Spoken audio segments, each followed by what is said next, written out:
Hi everyone, I'm Ranger Douglas. Welcome to the Texas White House Past, Present and Future video series.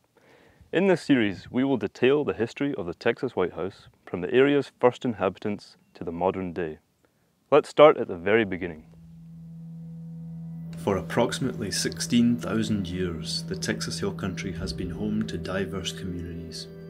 The earliest evidence of human activity in the area dates to 9,200 BC during the Paleo-Indian period. These early inhabitants gathered wild plants and hunted now extinct megafauna such as mastodon, camel, horse, and bison. From the Archaic period and onwards, the Folsom, Clovis, and Plainview cultures hunted and gathered throughout this area, creating nomadic communities and experiencing the beauty and difficulty of life in the hill country. As the ages went on, increasingly developed cultures emerged, giving way to local and incoming tribes such as the Tonkawa, Lipan Apache, and Comanche. These Native American groups called this place their home through periods of both flourishment and decline.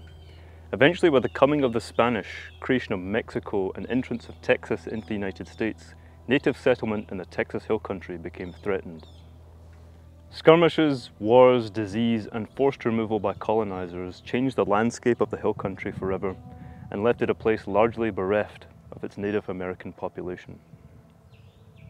In the following period of Western expansion and settlement, a mass wave of immigration descended on Texas. Newcomers came from several southern states such as Tennessee, Alabama, and Georgia. International immigrants came from such countries as Scotland, Germany, and Czechoslovakia. The land which would become the LBJ Ranch was in the heart of the fledgling German-American diaspora. Records indicate that from 1845 on, it passed from owner to owner and was chiefly used to graze longhorn cattle. In the early 1880s, German immigrants Wilhelm and Wilhelmina Meyer bought 650 acres of the land to farm and raise their family.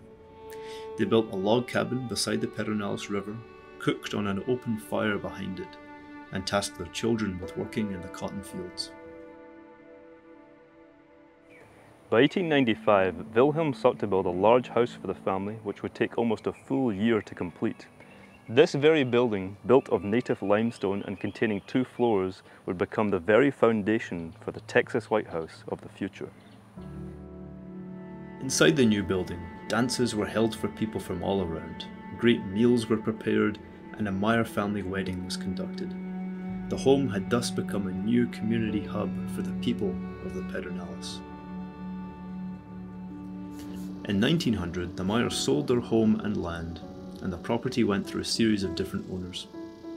In 1909, the house was bought by Judge Clarence and Frank Martin, the aunt and uncle of 10-month-old Lyndon Baines Johnson. In the next few years, they enlarged their home to include a bay-windowed bedroom, a shaded porch, a dining room, and more. They too grazed cattle on their land, built a new barn, and added acreage to the property.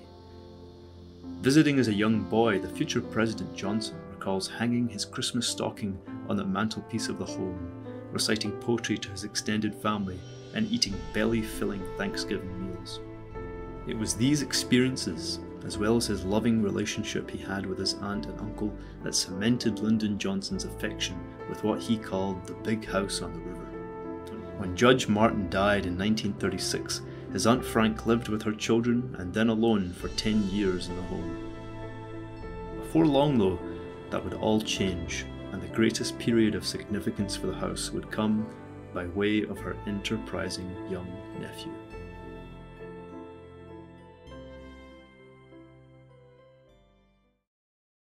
Tune in for our next video, which will cover Lyndon B. Johnson's years in the home before, during, and after his presidency.